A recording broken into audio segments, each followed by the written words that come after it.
Look, this is all I've got, all right? I had a tough upbringing. My daddy was not nice to me. Alpha Chat. Hello and welcome to part 1 of 3 of the special end-of-year Alpha Chat. I'm your host, Samus Killer Dan, and with me today is Ben. Divine Road Ben. Divine Road Ben. Yeah, forget my name. And also Steve. Hello. It's just Steve.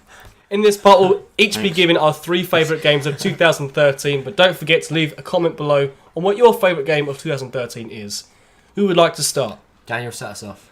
Okay, Do this. I'm going to start with my third favourite game of 2013, which is Super Mario 3D World. When it was first announced at E3 2013, everyone was a bit disappointed with it because, to be honest, they wanted the next Galaxy game, or basically the next big Mario platformer. To them, 3D World was essentially just a 3DS game brought up into HD, and it just looked like the same game. However, the levels are very ingenious. Like me and you, Ben, we played two-player up to the second world, and I'll be honest, after the second world, the levels get just ridiculously I thought mental. it was good. I enjoyed it. I think it's a better game as a single player game than multiplayer. What do you think? I think it's a better multiplayer game than New Super Mario Bros. I'd I'd say that. I think it's Galaxy, but multiplayer. A lot of people think this is the best Mario multiplayer game. Yeah. I honestly preferred Mario U with playing with Stu. No, Luigi U.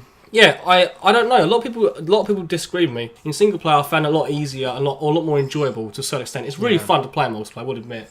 But even though I absolutely love the level design and everything about it, really showed everyone that this is another quality Mario game, probably the best since Mario Galaxy 2.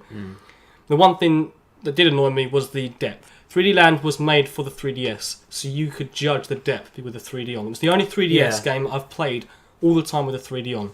Yeah. And 3D Land, you could judge the platform was better. But 3D World, there were amount of times when I thought I was jumping onto a platform and I'd be in front of it or behind it because my perception of depth and the field would be all off, and I'd fall and die. And it was a bit frustrating. At the end of the day, that's just a minor flaw, and but oh my god, it is just an absolutely amazing platformer. And anyone who's got a Wii who does not own this game is doing themselves and the system a huge disservice. Anyway, that's my third. So move on. Going clockwise. Steve, what is your third favourite game of 2013? Have you actually seen my list? No, I haven't seen your list. No. Are you ready to be shocked? Dead Space 3. Right. That's pretty. That's pretty bold. Blue, that is. No, Dead Space 3 is, I thought, by far, it was the surprise of the year, and it was one of the better survival horrors and survival action. It works a lot stronger than some of the other games. In what other games? Well, you got 2-player co-op as well on it, which is epic. Me and you played through. Yeah. No, it's quality. It really is. It's not the greatest storyline in the world. It's got decent weapons. The customization of the weapons are really cool. I love that. They're really easy as well. Once you got used to it took about 5, 10, 15 minutes. 2-player co-op was one of the better 2-player co-op dedicated kind of games I've seen. And as a Dead Space game, it wasn't great. As a scary, was it? It wasn't. No, it wasn't. No, but it wasn't. great It's not going to action. be when it's a 2-player co-op game. It's what people had big problems with Resident Evil 5, for Yeah. example. The coolest Good idea. thing was when I should have done more of was when one player is going insane and sees things on screen. Oh yeah. And the other one didn't, and I was the character that was seeing all this weird shit. Yeah, you were over the mic are you seeing this? I think they could have done more with that though. But no, I think you're right. It is the way that it works like that, where it separates you, and it has 2 kind of storylines throughout a bit of a chapter. It's quality. No, it is a really decent game, well worth a playthrough. And check out Dan's video. Yeah, thank you very much, Steve, for the plug. You guys ready? Yeah, Ben, what is your surprise third? you, I think. Go on. Almost as much as Steve surprised me and you. Tomb Raider. Tomb Raider. Tomb Raider. You say that because it's on a lot of people's favourite game of the year sort of list. And it's coming out to next gen. It is. Yeah. Are you gonna What get- makeover? Definitely. Are you going to get it again? Yeah. Really? Day one. That surprised me. Easily. It's not like normal Tomb Raider games. It's got that same Tomb Raider appeal to you know it's Tomb Raider, but it's so much more darker than the normal Tomb Raider game. Like some of the content is almost rape scenes, but they're not rape scenes. Oh, yeah, it's your favourite piece. Yeah, that's the bit that stands out the most. No, but then she has a gun as well. Tomb Yeah. Raider never. Well, obviously she has a gun, but I mean she never shoots people with a gun. This is her first time being an explorer, isn't it? Yeah. So the origins. She's pretty much a novice, and she doesn't want to kill anyone. And obviously, when she gets a gun, she has no choice. And it's so much more emotional than the other Tomb Raiders. It's a great story. The only thing I've heard, I've not played it, so I can't say. Well, not played it extensively anyway. That moment where she shoots someone, it's all very emotional. Apparently, 5 minutes later, she's shooting a bunch of loads of other people, which seems a bit weird. Yeah. I've not But played she it. has to do it to escape, so You'd do the same, I guess. I guess. But like, From what it looks like Uncharted. I like the Uncharted series, and the reason why I haven't played it yet is because I've had my fix of Uncharted. But I'd say, yeah. So you're right. I'd still recommend it to anyone that's looking for a decent adventure game like that. yeah, I still want to play it, and I've still got to play it. But I'll move on to my second favourite game of 2013, and that is Pokemon X and Y. It's not surprising. I freaking love these games. They're the most amount of hours I've put into a Pokemon game since Pokemon Diamond. In fact, actually more than Pokemon Diamond. I've put 150 hours into Pokemon X. Wow. Sorry, Pokemon Y. Tell a lie. Yeah, I have Pokemon X. Y. Yeah. I've put 150 hours into it. Admittedly, the 50 hours originally was the story, but the other 100 hours on top of that is basically been wonder trading and just leveling up my basically filling up the Pokedex. Because the whole game itself, the battle system, the Mega Evolutions, everything about it is just reinvigorated my love for Pokemon. Like Pokemon Diamond, I really liked. But these are actually my favourites since Pokemon Gold and Silver. This is the first entry in any of the Pokemon games. I've bought both versions. I've recently purchased Pokemon X, and I've started a brand new file with a team of Eevees. God damn, Really? get this boy a room with this game, honestly. I freaking love it. It has problems, admittedly. You can tell it's a game that's been developed by people who are used to 2D games. So the 3D system, in terms of Luminous City, I think it's called, there's a 3D camera. It is a bit weird. Yeah. But obviously it's an RPG, so it doesn't hinder your actual gameplay experience, and the character models look a bit rough. Yeah, even for a 3DS game, I think that it looks a bit shaky. But the actual game is so 150 hours. Admittedly, 50 hours of normal game time, another 100 on leveling stuff up. But I've been doing that. I've been doing that watching TV and stuff like that, just like leveling up Pokemon like on the side. So Steve, what is your second favourite game of 2013? Let me get my file of facts out. It's Beyond, baby. Oh yeah. Oh my god! Beyond Two Souls. Yeah. Beyond Two Souls. I cannot believe it. It is amazing. No, it's not still. He's spinning around in his Steve's chair around. right now. Tell us why you love it. Yeah. Please tell me, because it's not mine. It's not my go, is it? So tell us. Well, Ellen Page. yeah. No, honestly, it's quality. The graphics on it are phenomenal. Yeah. William Dafoe. Yep. It's pretty cool. Pretty hard kind of guy. I don't mind Cool. getting punished by you. And Ellen Page is phenomenal on it. What do you like about the gameplay? Because a lot of it I've just felt so restricted. It's so engrossing where it's like, I feel it's not a game. It's more like a movie where you get gripped into it. Like the bit when she was getting bullied by those other kids, and it gave you the option of either leaving the house or going and get your revenge. Oh, I fucked their shit up. I seriously fucked their shit up. Honestly, I did as well, it's just kind of like, What happened? well, How and did then- there But are none of this what, has she got, like, any. telekinesis Yeah, or yeah, and you None of this you- has any bearing about the actual No, but story, though. it's kind of like Because the next chapter, basically, you don't play this game chronologically. Everything's No, split up. it really One is. minute you're her, like, she's homeless. The next thing she's a child again, and it's like, so whatever you did has no bearing on what anything else previously, because it's already preset. But you get an idea what she went through to become what she Yeah. is, and that like, why she don't get me went wrong, But it into doesn't whatever. matter what I'm you not- choose, though. Really, I'm there's not- little point. Honestly, this is such a bipolar game. It's such a love it or hate it game. Personally, I don't like it that much, but I know a lot of people, professionals who hate this game, and a lot of professionals, respected professionals, love this game. So it really is such a bipolar game. So I've heard a lot of people say it's like paying 40 quid for a film.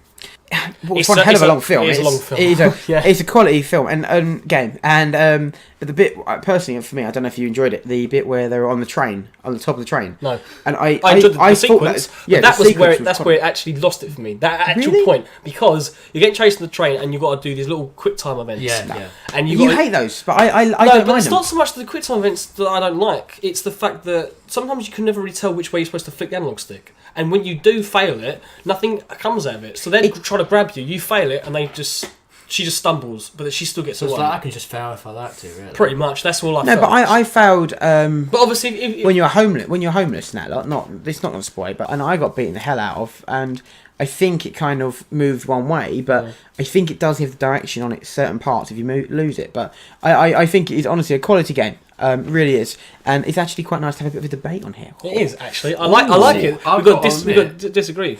So Ben, what is your second favourite game of 2013? 2013, It is Monster Hunter Tri-Free Ultimate on the 3DS. 3 years. Oh, because you don't have a Wii U, so it's not the Wii U version. No. It's pretty much the exact same as Monster Hunter Free Try. Yeah, I don't know if you can really class it as a 2013 game, but it's not an original game. But for simply you due to the enjoy fact it. it's Monster Hunter. It came out this year. It's a I don't regret buying it at all. Yeah. Even though it's the same game, it still feels like there's something new about it. I like the way it's been ported onto 3DS. It actually works really well. At first, the camera angles are really bad, but nowadays you can actually lock onto the dinosaurs. It's really good. The online isn't as good as I thought it'd be. Yeah. Mainly because you can't just search for a game. You have to sit with friends, and there aren't many people that actually have Monster Hunter.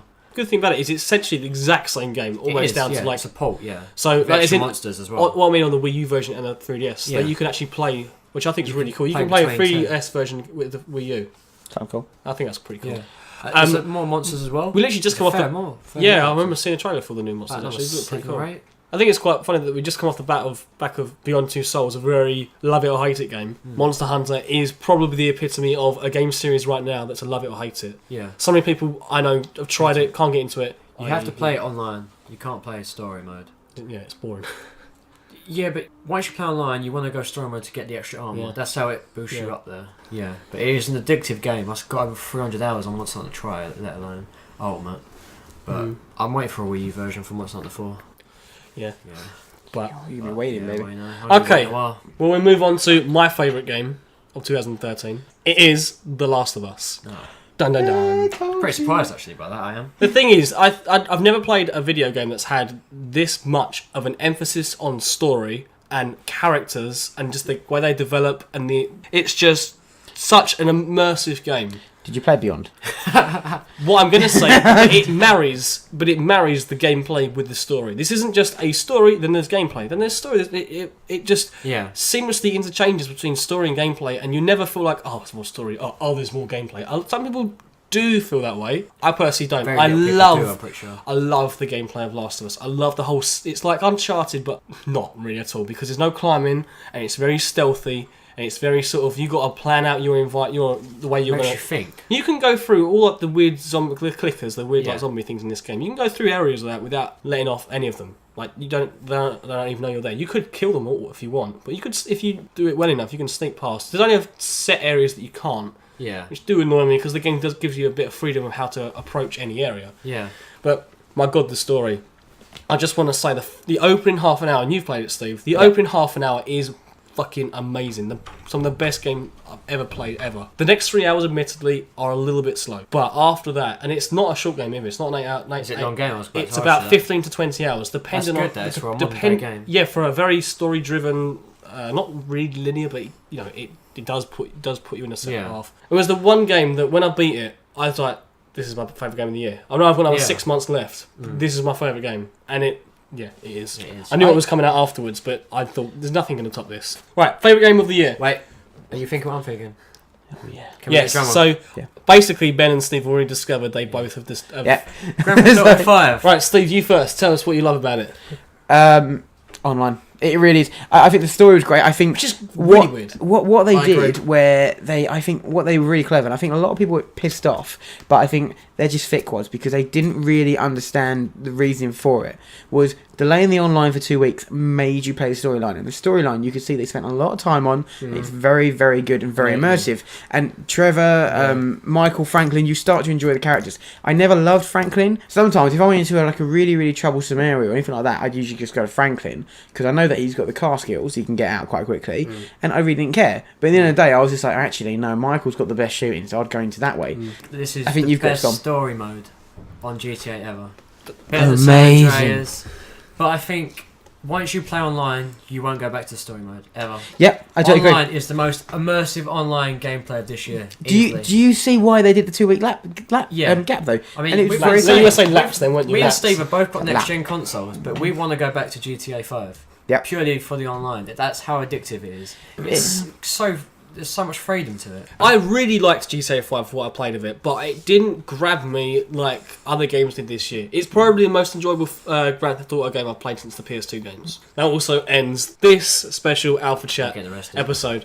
Join us next time for part 2 of this special end of year. Which Like will be... The disappointments of 2013, and also stay tuned for part 3, which will give our most anticipated 2014 games. Thank you for listening, and make sure to leave a comment below on what your favourite game was. Until next time, Steve's been Steve. Divine Rogue's been Divine Rogue. And I'm Dan. Goodbye. Hola. Oh, bye.